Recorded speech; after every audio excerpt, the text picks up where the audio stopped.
நேயர்களுக்கு எனது மனமார்ந்த நன்றியையும் வணக்கத்தையும் வாழ்த்துக்களையும் தெரிவித்துக் கொள்கிறேன். சில மாதங்களுக்கு முன்பு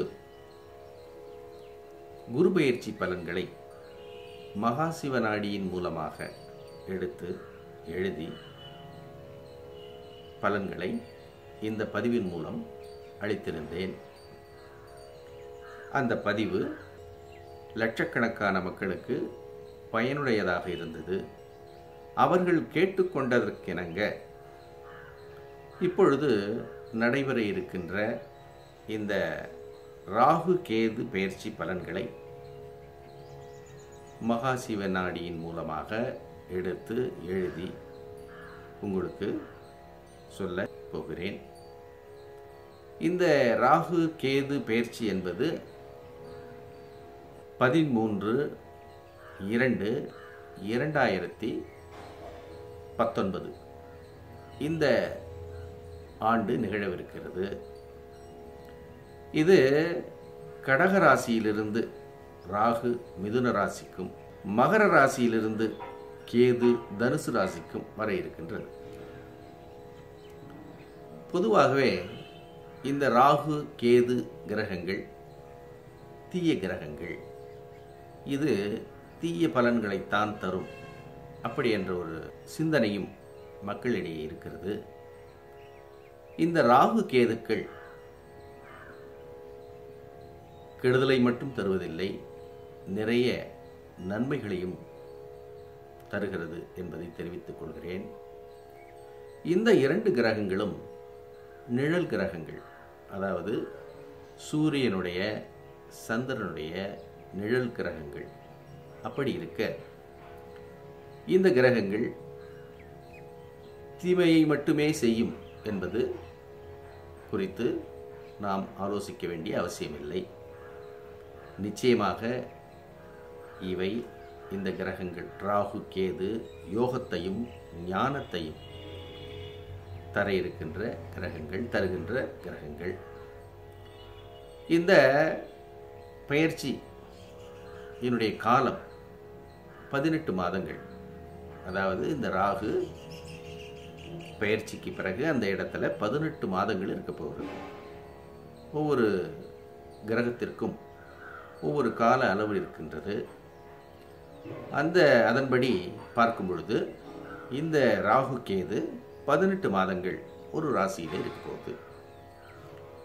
இந்த 18 மாதங்களுக்கு ஒவ்வொரு ராசிக்கும், அதாவது 12 ராசிகளுக்கும் என்னென்ன பலன்கள் நடக்க போகுது அப்படிங்கிறத நம்ம இப்போ பார்ப்போம். இந்த பாடல்கள் மகாசிவநாடியின் மூலமாக எடுக்கப்பட்டு எழுதி என்னால் விளக்கம் தரப்படுகிறது. இப்போ அந்த பாடல்களை படித்து 12 ராசிக்கும் என்னென்ன பலன் நடக்க போகுது அப்படிங்கிறத ஒவ்வொன்றாக நான் சொல்கிறேன்.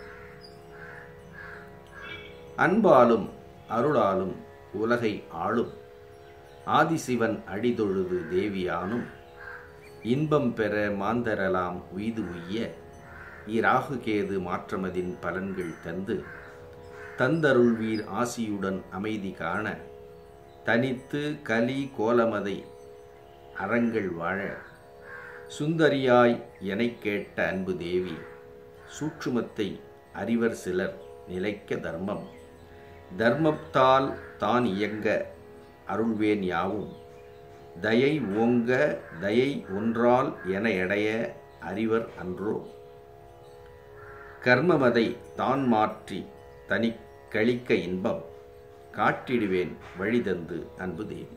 இது பார்வதி தேவி சிவபெருமானை கேட்க இந்த சிவபெருமான் பலன்களை சொல்ற மாதிரி அமைக்கப்பட்டிருக்கு இந்த பாடல்கள். இந்த பாடல்ல என்ன சுருக்கமா சொல்றாங்க அப்படின்னு சொன்னா, இந்த கலியுகத்துல நடக்கக்கூடிய அதர்மங்கள் குறைந்தால்தான் இந்த கலியுகம் அதர்மம் நிறைந்திருக்கும். இந்த கலியுகம் அதர்மம் நிறைந்திருப்பதால் அந்த அதர்மத்திலிருந்து மக்களாகிய நாம் மாற வேண்டும் அப்படிங்கிற பொறுப்பு ஒவ்வொருத்தவங்களுக்கும் இருக்கு அப்படிங்கிறத சுவாமி உணர்த்துறாங்க. அறங்கள் தான் இந்த உலகத்தை வாழ வைக்கும். அறம், தர்மம் தான் இந்த உலகத்தை வாழ வைக்கப் போகிறது. தர்மம் ரூபமாகவே சிவபெருமான் நான் இருக்கிறேன். இந்த ரகசியத்தை இந்த உலகத்தில் அறிந்தவர்கள் சிலர் அப்படின்னு சொல்கிறாங்க. அறியாத பல பேர் இருக்கிறாங்க. அவர்களெல்லாம் இந்த தர்ம வழியில் நடந்து இந்த உலகை காப்பாற்ற வேண்டும் அப்படிங்கிறது தான் இதனுடைய சுருக்கமாக தெரிகிறது. இது துலா ராசியினுடைய பலன்கள்.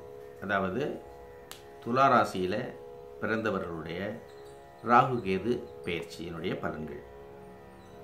செல்வங்கள் நீதியிலே கலையுமேற சிறப்பிக்கும் எண்ணவலாம் திரவியங்கள். இந்த பெயர்ச்சி, ராகு கேதுவினுடைய பெயர்ச்சி வெற்றிகரமானது அப்படின்னு சொல்கிறாங்க. உங்களுடைய எண்ணங்கள் எல்லாம் நிச்சயமாக ஈடேறி திரவியங்களும் பொன் பொருள்களும் சேரப்போகிறது அப்படின்னு சொல்கிறாங்க. வல்லமையும் எதிர்பாரா தனங்கள் சேரும். உங்களுடைய வல்லமை அதிகரிக்கும் அப்படின்னு சொல்கிறாங்க. உங்களுடைய திறமை அதிகரிக்கும் அப்படின்னு சொல்கிறாங்க. தனங்கள் சேரும், செல்வங்கள் சேரும், எதிர்பாராத செல்வங்கள் வந்து சேரும். வரும் நன்மை பூர்வீக வழியில் நன்மை. அதோடு பூர்வீக சம்பந்தமான சொத்துக்களினால் உங்களுக்கு நன்மை உண்டாகும் அப்படின்னு சொல்கிறாங்க. நன்றாக நட்பு வழி கல்வி கேள்வி. நல்ல நட்புனுடைய உதவியும் நண்பர்களால் உதவியும் புதிய பயிற்சி கல்வியும் கேள்வி, நிறைய கேள்விகளை கேட்பதின் மூலமாக உங்களுக்கு திறமை அதிகரிப்பதும், அழகு சேய் வாழி வாக்கு விழி வாக்கு சிந்தை மேன்மை, குழந்தைகள் மூலமாக சிறப்பான மகிழ்ச்சிகளையும் சிந்தை மேன்மை மன நிம்மதியையும், பொன் புகழும் அயல் தேசம் நிறைய செல்வங்களையும் பொன் பொருளையும் சேர்ப்பீர்கள்.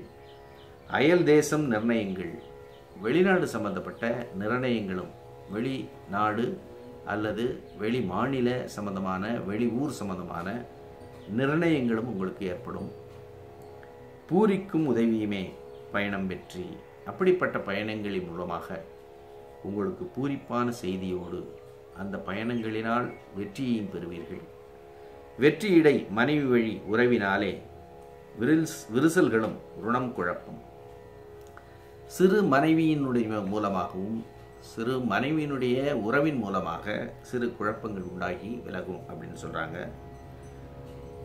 ருணம் குழப்பம் மருந்து சாலை, சிறு கடன்களும் வந்து விலகும் அப்படின்னு சொல்கிறாங்க.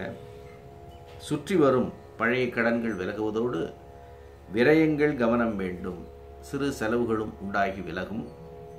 சூனியங்கள் விலகிடவே வழுவூர் மந்தன். இப்படி இந்த சிறு தொல்லைகள் விலகுவதற்கு என்ன பரிகாரங்களை செய்து கொள்ளலாம் அப்படின்னு சொன்னால், வழுவூர் அப்படிங்கக்கூடிய சிவன் கோயிலுக்கு செல்ல வேண்டும். வழுவூர் அப்படிங்கிறது மயிலாடுதுறையிலிருந்து திருவாரூர் சாலையில் இடையில் இருக்குது. வழுவூர் அப்படிங்கிறது. அந்த வழுவூர் சிவன் கோயிலுக்கு சென்று மந்தனுக்கும் சிக்கலது கந்தனுக்கும் முருகனுக்கும் அங்குள்ள சனீஸ்வர பகவானுக்கும் அர்ச்சனைகளையும் ஆராதனைகளையும் செய்து மனம் உருகி நெறி பூஜை, மனம் உருகி பிரார்த்தனை செய்து கொள்ள வேண்டும். அருளும் வந்து சிந்தையலாம் குளிரவே திரவியங்கள். அப்படி செய்தால் நல்ல ஆண்டவனுடைய இறையருள் கிட்டி சிந்தையலாம் குளிரவே திரவியங்கள், நல்ல ஒரு சிந்தனையும் திரவியங்களையும் பெற்று செல்வாக்கு நாணயங்கள் மதிக்க வாழி. நல்ல மதிப்புகளும் செல்வாக்கும் நாணயங்களும் உயரும் அப்படின்னு சொல்லி முடிக்கிறார்.